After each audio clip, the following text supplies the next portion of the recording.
सभी को जय सिया राम। आज मंगलवार जैसे है और हम लोग रामचरितमानस के अयोध्या कांड का अभी भी अवगाहन कर रहे हैं। उससे बाहर निकलने का किसी का मन, मेरा तो नहीं कर रहा है। मेरा तो मन कर रहा है कि अब हम गीतावली से भी बाल कांड पढ़ लें और कवितावली से भी बाल कांड पढ़ लें, और जहां जहां बाल, अरे सॉरी, अयोध्या कांड, जहां जहां अयोध्या अध्याय कांड मिले उस सबको पढ़ लें पहले, फिर जंगल में घुसे अरण्य कांड में। पर चलिए, तो सही बात। रामचरितमानस के बाद हम लोग थोड़ा थोड़ा कवितावली और गीतावली से भी इसका आनंद उठाएंगे और सारे कांड पढ़ेंगे उसके। तो आज मंगलवार है और सभी लोग जानते हैं कि आज हम लोग थोड़ा गीत भजन कविता इसका आनंद उठाएंगे। तो सबसे पहले हम आज का कार्यक्रम आरंभ करने के लिए विनय पत्रिका से भरत जी की एक स्तुति पढ़ते हैं। गाएंगे नहीं क्योंकि गाने में उतने निपुण नहीं है, तो उसका खाली पाठ कर देंगे, क्योंकि विनय पत्रिका के जो भी पद लिखे हैं गोस्वामी जी ने, वो छंद आधारित लिखे हैं। तो भरत स्तुति है। अगर किसी के पास विनय पत्रिका हो तो ये 39वीं स्तुति है विनय पत्रिका में। और इस प्रकार है कि जयति भूमिजा रमण पदकंज मकरंद रस रसिक मधुकर भरत भूरि भागी भुवन भूषण भानुवंश भूषण भूमिपाल मणि रामचंद्रानुरागी जयति विभुदेश धनदादि दुर्लभ महाराज सम्राज सुख पद विरागी खड्ग धारावृति प्रथम रेखा प्रकट शुद्धमति युवति पति प्रेम पागी जयति निरुपाधि भक्ति भाव यंत्रित हृदय बंधुहित चित्रकूटाद्रिचारी पादुका नृप सचिव पुहुमि पालक परम धर्म धुर धीर वर वीर भारी जयति संजीवनी समय संकट हनुमान धनुबान महिमा बखानी बाहुबल विपुल परमिति पराक्रम अतुल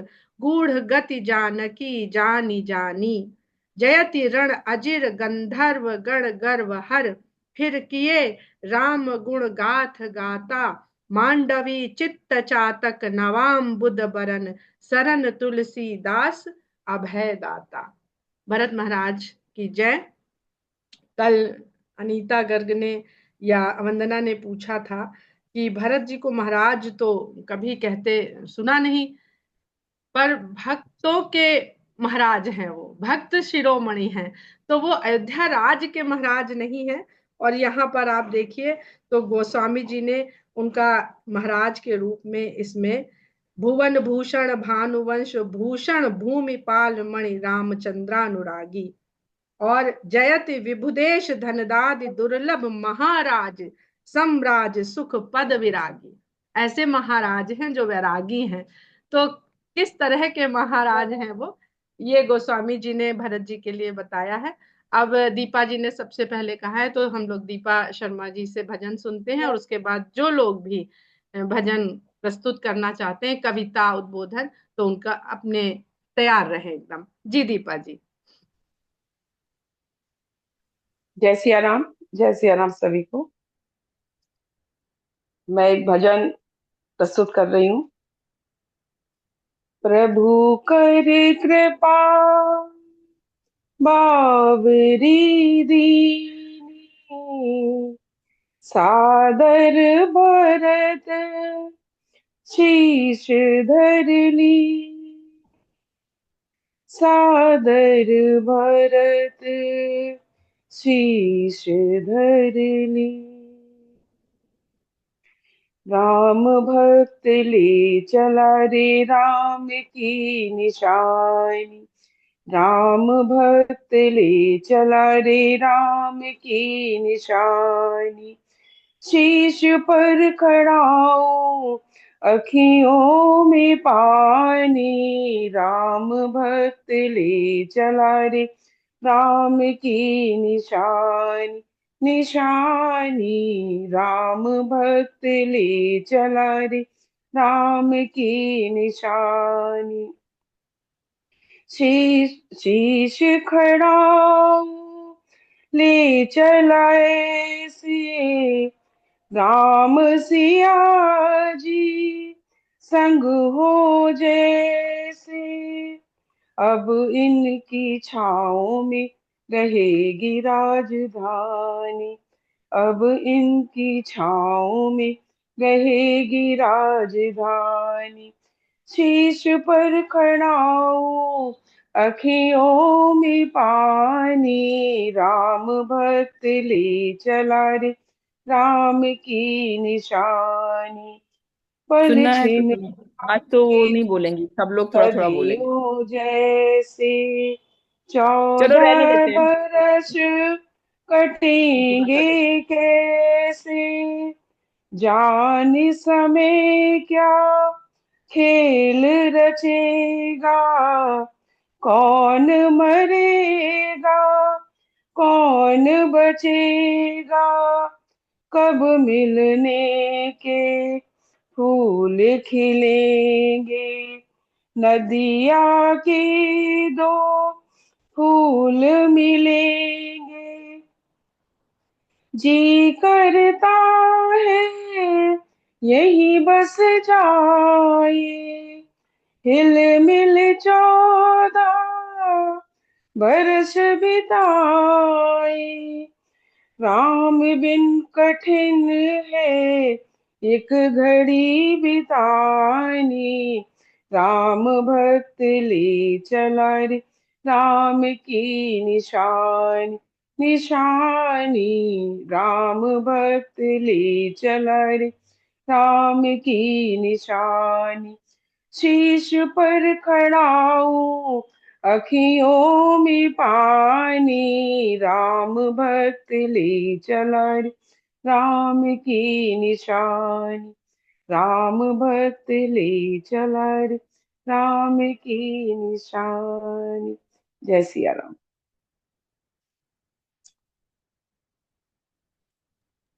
बहुत सुंदर दीपा जी। सरोज बिलोनिया जी ने अपना नाम लिखा हुआ है। अब मैं उनसे आग्रह करती हूँ, और जो कोई भी चाहता है वो, या ठीक है सुधा जी, उसके बाद सुधा जी तैयार रहिएगा जी। सरोज जी अनम्यूट करिए अपने आप को।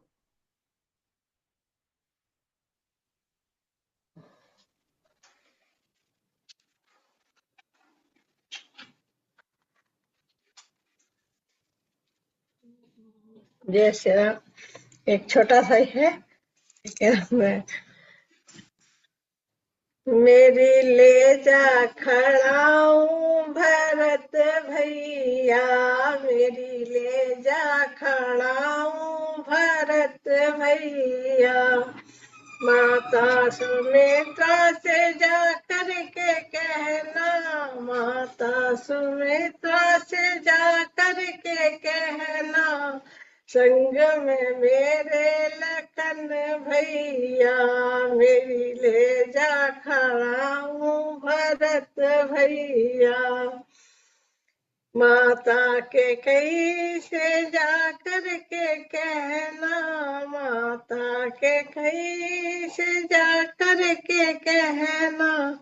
ले आओ महीन न भैया। मेरी लाल ले जा खड़ा हूँ भरत भैया। ले आओ नहीं मैया मेरी ले जा खड़ा हूँ भरत भैया।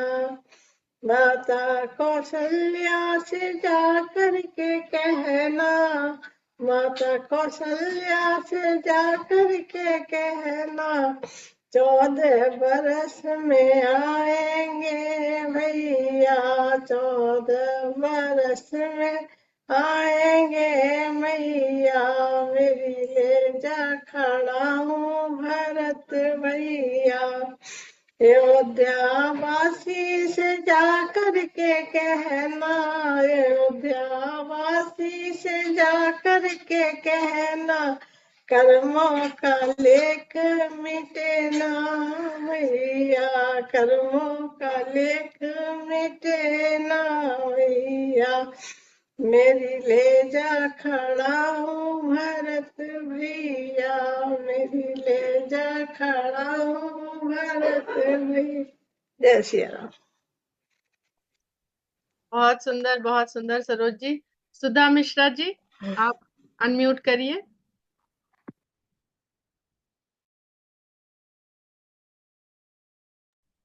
रुकिए, हम अनम्यूट कर रहे हैं आपको, रुकिए।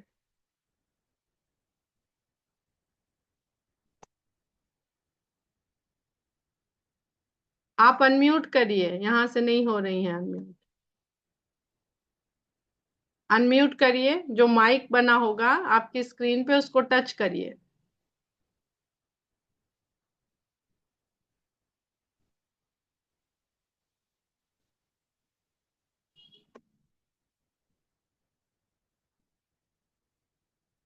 तब तक, हाँ हो गया सुधा जी, शुरू करिए प्लीज।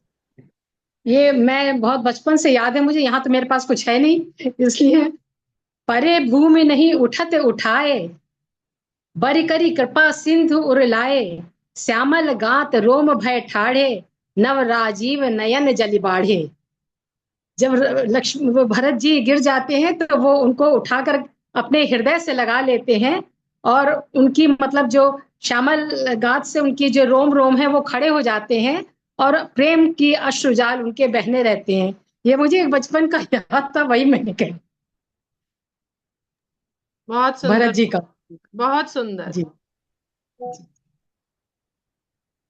और कौन कुछ? कविता जी अनम्यूट करिए प्लीज।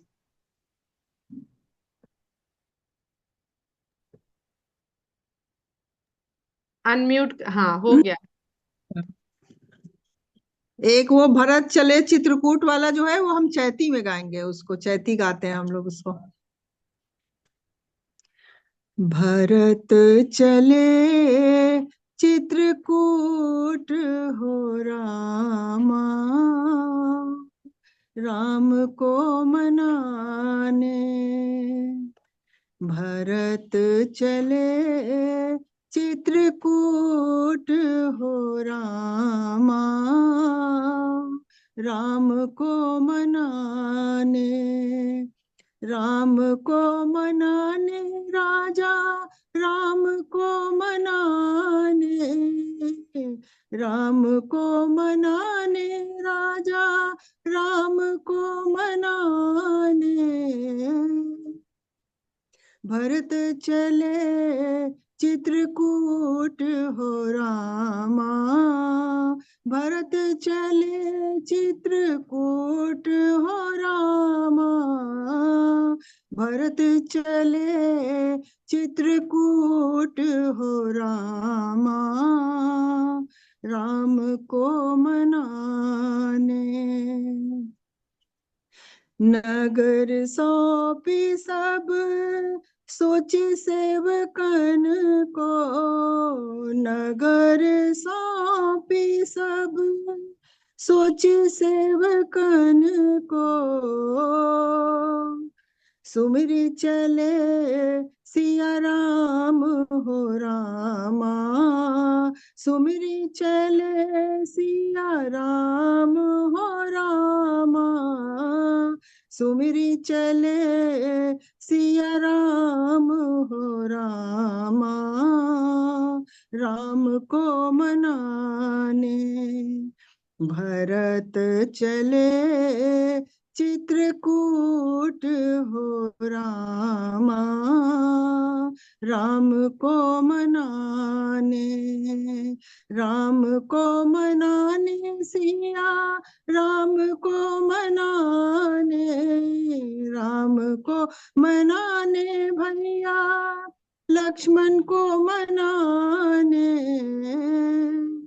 भरत चले चित्रकूट हो रामा, भरत चले चित्रकूट हो रामा। भरत चले चित्रकूट हो रामा, राम को मनाने। बस हो गया, एक ही पैराग्राफ का। बहुत सुंदर, बहुत सुंदर। Thank you. अब और कौन गाने जा रहा है या सुनाने जा रहा है? हम कुछ कहने जा हाँ रहे हैं। जी जी, दीपा जी आइए प्लीज। Thank you.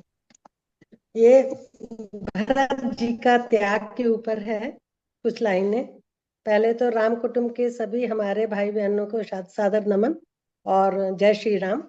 और एक मुझे, मेरी अपनी तो नहीं है लेकिन मैंने कहीं पढ़ी थी तो बहुत अच्छा लगा था ये कि नहीं चाहिए मुझे राज, नहीं चाहिए मुझे राज, नहीं चाहिए मुझे ताज, मेरी विनती है एक बस चलें आप हमारे साथ। मैं नहीं हूं इसमें शामिल, नहीं कभी थी मेरी आस, सोचा नहीं कभी था मैंने बिना आपके करूंगा राज। इतना बड़ा कलंक मैं कैसे ले में जी सकूंगा साथ, इतना कहकर हो गए मूर्छित भरत, शत्रुघ्न भी थे ही साथ। हो गए बिल्कुल अवाक, रुधे गले से बोले फिर, भ्रात कर दो हमें सनाथ। श्री राम ने फिर झुककर उठा लिया भरत को, कंधे पर फिर सिर टिकाकर ले चले शत्रुघ्न को साथ। पर्णकुटी में उन्हें बिठाकर भाई को फिर दिया दिलासा, बोले श्री राम, भरत देखो जाना नहीं हो सकता वापस, पिता को जो वचन दिया है उससे मुंह नहीं मोड़ सकता, माता और पिता के वचन ऐसे नहीं हूं तोड़ सकता। मूर्छा से जागे भरत और की विनती बारंबार, श्री राम ने हर बार उनको दे दिलासा किया शांत। अंत में उठकर भरत ने श्री राम की पादुका उठाई, माथे से उसको लगाकर सर पर सादर रख लिया। बोले भरत श्री राम से फिर, ये खड़ा हूं आपकी अब विराजेंगी सिंहासन पर, और मैं करता रहूंगा आपकी प्रतीक्षा उम्र भर। इतना कहकर अश्रुपूरित नयन से फिर ले विदा चले भरत। भाई और भाई का ये स्नेह देखकर बरस पड़ी हुई आंखें हरनम। धन्यवाद। बहुत सुंदर, बहुत ही सुंदर, बहुत सुंदर, बहुत सुंदर कविता। और उतने ही सुंदर ढंग से आपने उसका पाठ किया, वाचन किया। आप कौन? अपर्णा, अनीता, वंदना? जी दी एक तुलसीदास जी की रचना है, भजन राम जी के लिए ही है, तो वो ही सुनाती हूँ। आज वैसे भरत जी का दिन है। चलिए सुनाइए राम जी का भजन। मैं हरि पतित पावन सुने, मैं हरि पतित पावन सुने, पतित पावन सुने, मैं हरि पावन सुने, मैं हरि पतित पावन सुने, मैं पतित तुम पतित पावन, मैं पतित तुम पावन, दो बानक बने, पतित पावन सुने, मैं हरि पतित पावन सुने, पतित पावन सुने, व्याध गनिका गज अजामिल, व्याध गनिका गज अजामिल, साखी निगमनि भने,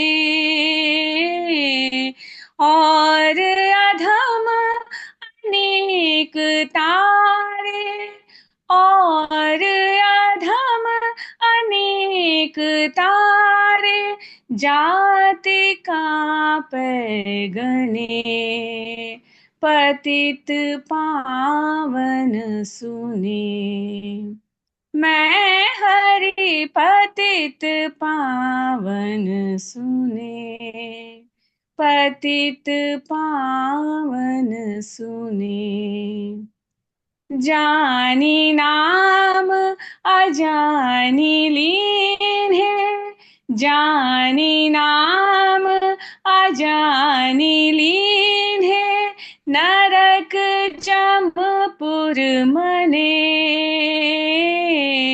दास तुलसी शरण आयो दास तुलसी शरण आयो राखिए अपने पतित पावन सुने मैं हरि पतित पावन सुने पतित पावन सुने। बहुत सुंदर, बहुत ही सुंदर। एक तरह से तुलसीदास जी का भजन ये भरत जी के मन की वाणी बन के पहुंच रहा है सबके भीतर। बहुत सुंदर गाया अपर्णा, बहुत सुंदर। और कोई? हाँ वंदना। हम बोले हाँ बिल्कुल बोलिए। ये हमने प्रसंग लिखा था जब 2 साल पहले शायद, तो उसी में से थोड़ा थोड़ा हम चित्रकूट का प्रसंग लिखे थे, वो हम पढ़ रहे हैं। चित्रकूट के वन का कुदरती सुंदरता की चित्रण किया गया है अयोध्या कांड में। वन में चारों ओर हरियाली छाई है, नदी तालाब पशु पक्षी सब खुशहाल हैं। ऐसा प्रतीत होता है कि उस काल में वनवासी आश्रमवासी ग्रामवासी कुशलता और परिपूर्णता से अपना जीवन व्यतीत कर रहे थे। वनवासियों का वनस्पति में रुचि ज्ञान और हस्तकला में निपुणता दर्शाता है। वनस्पति विज्ञान बॉटनी सब्जेक्ट की उत्पत्ति का संकेत भी मिलता है। बैक टू नेचर का संकेत भी मिलता है। प्रकृति से जुड़ने की शिक्षा, प्राकृतिक चीजों का सेवन करना, स्वास्थ्य के प्रति जागरूक, पर्यावरण निर्माण, विकास और स्वच्छता की ओर ध्यान आकर्षित करता है। इस वनस्पति से प्राप्त ऑक्सीजन का महत्वपूर्ण हमें इस कोरोना काल ने समस्त प्राणियों को महसूस कराया। अतिथि देवो भव की भावना भी दिखाई देती थी। दोनों मेजबान और मेहमान कृतज्ञता के भाव से भरे हैं। होस्ट अपने आप को गेस्ट से छोटा ही समझते हैं और कहते हैं हम तो जड़ जीव हैं, जीवों की हिंसा करने वाले हैं, कुटिल हैं, कुचाली हैं, कुबुद्धि हैं और कुजाति से अपने आप को संबोधित करते हैं। आगे कहते हैं कि प्रभु के चरण कमल देखकर उनके दुख दोष मिट गए हैं और वे बहुत ही भाग्यशाली है। उसके बाद भरत जी के व्यवहार और व्यक्तित्व से हमें परिचित होते हैं। भरत जी के मन में शंका, प्रश्न, विकल्प, विचार रात भर चलते हैं। चिंतन मंथन में योजनाएं और विकल्पों का ताना बाना वो बुनते रहते हैं। किस प्रकार वो प्रभु राम का राज अभिषेक और अयोध्या लौटने की योजना बनाए। दुख और अवसाद में घिरे होने के बावजूद उन्होंने विकल्प सोचते हैं। और यहाँ पर हमें अपने मैनेजमेंट की बहुत सारी चीजें, जैसे भरत जी कितने अच्छे एडमिनिस्ट्रेटर हैं, मैनेजमेंट लीडर हैं और मैनेजर हैं, वो दिखता है। विकल्पों में उन्होंने कई विकल्प 5-6 विकल्प उन्होंने सोचे, जैसे भरत का शत्रुघ्न के साथ स्वयं बन जाना, भरत का केवल श्री राम के साथ बन जाना, फिर प्रभु राम का लौटना और भरत लक्ष्मण शत्रुघ्न तीनों भाइयों का वन में जाना, सीता जी के साथ राम का लौटना, भरत के जीवन भर का वनवास प्रवास लेना। तो ये सब सारी ऑप्शंस वो सोचते हैं और ऑप्शंस के साथ फिर हमें ये समझ में आता है कि वो यहाँ पर प्रिंसिपल्स ऑफ मैनेजमेंट के प्लानिंग के बारे में ज्ञान होता है। लक्ष्य यानी गोल को किस तरह से अचीव करने के लिए कैसे प्लान ABC वो बनाते हैं, जो कि भरत जी ने अपने मन में चल रहे थे, भरत जी के मन में चल रहे थे। और फिर वो कौन से प्लान को वो एग्जीक्यूट करें, किस तरह से अपने गोल को वो अचीव करें, कैसे वो जैसे वशिष्ठ जी से और अपने गुरुजनों से डिस्कस करते हैं, तो एक टॉप लेवल मैनेजमेंट से भी डिस्कस करना। यहाँ पर ये सब हमें ये सारी योजनाएं और डिस्कशंस और किस तरह से एक लक्ष्य को प्राप्त करने का हमें भरत जी के ये सारे प्रसंग से हमें पता चलता है। जय सिया राम। जय सिया राम। वंदना, बहुत अच्छा आपने दृष्टिकोण दिया एक अलग तरह से सोचने के लिए कि किस तरह से हमारे जीवन में अनेक विकल्प रखने चाहिए, ये नहीं हो तो वो नहीं हो तो वो। फिर भी जो हमने विकल्प बनाए हैं, योजनाएं बनाई हैं, फिर भी को और भी जो कुछ भी सामने आ सकता है, जो हमने नहीं सोचा है, जो हमने नहीं चाहा, उसके लिए भी उतनी ही सहर्ष, उतनी ही उदारता के साथ तैयार, हमें उसके लिए तैयार रहना चाहिए। तो जीवन में अपनी योजनाएं काम नहीं करती हैं, ये भी आपके उद्बोधन से समझ में आया। और कोई अभी हमारे लास्ट में हमने इसको कंक्लूड किया था आज के टेक्नोलॉजी से, इसको कंक्लूड किया था। तो हमने ये लिखा था कि किस तरह से ब्रेन और माइंड को संचालित करते हैं, और आज ऐसे कंप्यूटराइज्ड और हाई टेक्नोलॉजी का युग है और हम काम कंप्यूटर द्वारा सारा काम करते हैं। तो कंप्यूटर भी इसी फॉर्मेट और प्रिंसिपल से बने हैं। जैसे माइंड हमारा राम है, रैम, RAM, कंप्यूटर लैंग्वेज में हम लोग रैम। और कभी भी हम लोग कंप्यूटर खरीदते हैं या मोबाइल परचेज करते हैं तो हम लोग ये देखते हैं कि रैम कितना है, रोम कितना है। तो रैम की स्पेलिंग भी क्या है, RAM, तो राम।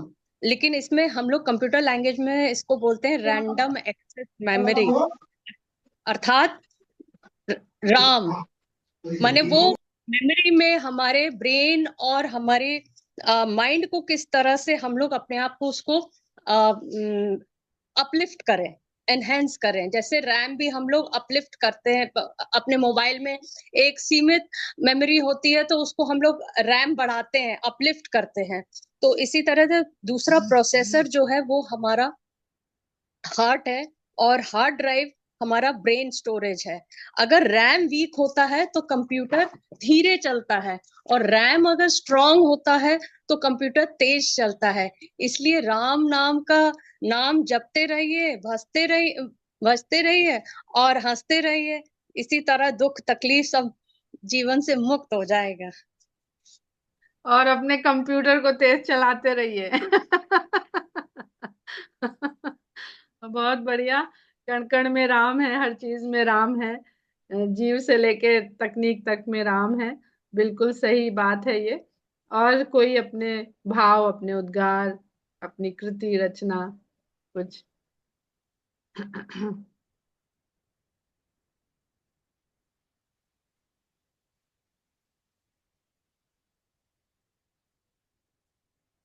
शैली, विजय जी, आप कुछ बोलें, कुछ भी। कब से जुड़ी हैं, कब से सुन रही हैं, कैसे रामचरितमानस? आपका जयपुर में एक सेशन हुआ था राम पे, तब से मैं आपसे जुड़ी हुई हूँ। तब पहली बार मेरी आंखें खुली थी कि रामायण को इस नजरिए से भी देखा जा सकता है। तो मेरी थोड़ी और जिज्ञासा बढ़ी कि अब मैं और जानूं क्या क्या हम सीख ले सकते हैं रामायण से। अभी तक तो रामायण सिर्फ एक ग्रंथ हुआ करता था मेरे लिए। फिर अब धीरे धीरे मुझे समझ आने लगा कि इसके और भी बहुत सारे पहलू हैं, हमारा और भी कुछ दूसरे उससे एस्पेक्ट से भी हम देख सकते हैं रामायण को। तो अब मैं धीरे धीरे आप लोगों से जुड़ के और इसको और समझने की कोशिश कर रही हूँ, और मुझे तो बहुत अच्छा लग रहा है आप लोग के साथ जुड़ के। हालांकि मैं रेगुलर नहीं रह पाती हूँ, जी, जी, हाँ, पर मैं जितना भी जुड़ती हूँ मैं कोशिश करती हूँ मैं कम से कम सुनूं इसको। जी। आप कहाँ से अगर हैं, मैं किस शहर से हैं? मैं कोटा से हूँ, कोटा। कोटा। देखिए, आपने कहा कि अभी तक आप रामायण को एक ग्रंथ समझती थी, तो ग्रंथ भी समझ लीजिए कि ग्रंथ की संज्ञा किस तरह की पुस्तक को दी जाती है। जो ग्रंथी को खोजने में निपुण हो, उस पुस्तक को ग्रंथ कहा जाता है। और ये ग्रंथियां जो हैं किसी भी तरह की हो सकती हैं, हमारी जीवन की व्यक्तिगत ग्रंथियां हो सकती हैं, हमारे जो उन्नति करना चाहते हैं उसकी ग्रंथियां, सामाजिक ग्रंथियां, हमारी चारित्रिक ग्रंथियां, हमारी जिज्ञासाओं की क्या है, संसार क्या है, भगवान क्या है, इसकी भी जितनी ग्रंथियां, यही इनको खोलने की जिसमें क्षमता हो, उन्हीं को ग्रंथ कहते हैं। तो आप बिल्कुल सही समझती थी। वो ग्रंथ है। और अब हमें अपनी ग्रंथियों का पता नहीं होता है। हाँ सही कह रहे हैं। अभी अब वो एक, मुझे लगता है कि एक वो पेस आता है जब आप धीरे धीरे इन सब चीजों से जुड़ने लगते हो, या वो एक लॉ ऑफ अट्रैक्शन होता है कि उसी पीरियड ऑफ टाइम पे आपको ये सब चीजें अट्रैक्ट करती हैं। पहले वो फर्स्ट टाइम मैं रामायण का जयपुर में गई वो सेमिनार अटेंड करने के लिए, उसके बाद आपके राम कुटुंब से जुड़ी, फिर उसके बाद आशुतोष राणा जी का प्ले भी देखा मैंने, वो हमारे राम। बहुत इंस्पायरिंग था। हाँ, हमारे राम बहुत ही हमारे इंस्पायरिंग। राम के बारे में बताना चाहते हैं कि दिसंबर में लखनऊ में होने वाला है। तो जो लोग भी चलना चाहें, हम लोग साथ में भी चल सकते हैं देखने के लिए हमारे राम। बहुत अच्छा प्ले है, देखना चाहिए वो तो। जी, अभी लखनऊ में पहली बार होने जा रहा है, दिसंबर की डेट आ गई है। देखते हैं कि क्या उसमें तारीख क्या है।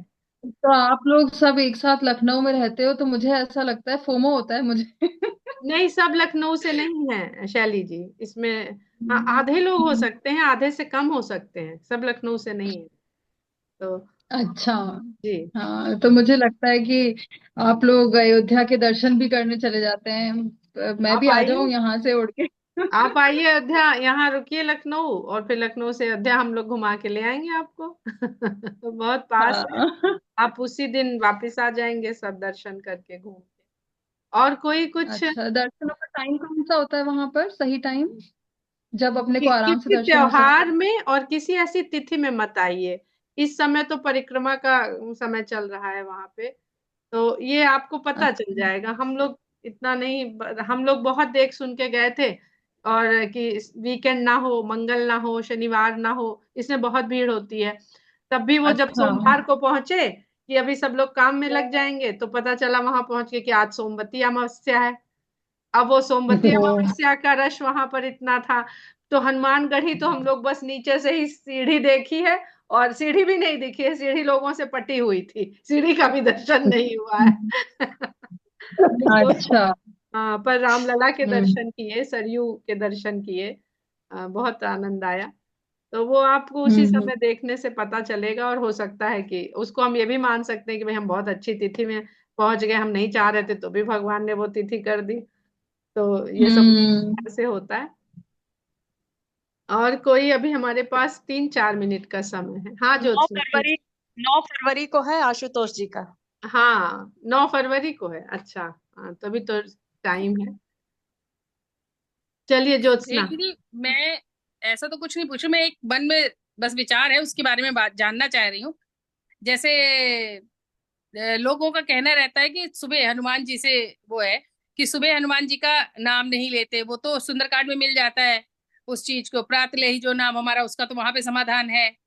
और दूसरा ये है कि क्यों, क्या सच में हनुमान जी की पूजा सवेरे प्रातः काल में नहीं करनी चाहिए? देखिए, क्या उसके ऐसा कुछ पीछे है? जो, उसके पीछे ये है कि हनुमान जी हो चाहे भरत जी हो, ये लोग भक्त हैं। तो भक्त की खुद ही अपने सेवा में लगे होते हैं, भक्त अपने भगवान की सेवा में। तो हनुमान जी भगवान राम की सेवा में लगे होते हैं, तो वो आपको मिलेंगे नहीं। अच्छा। हाँ,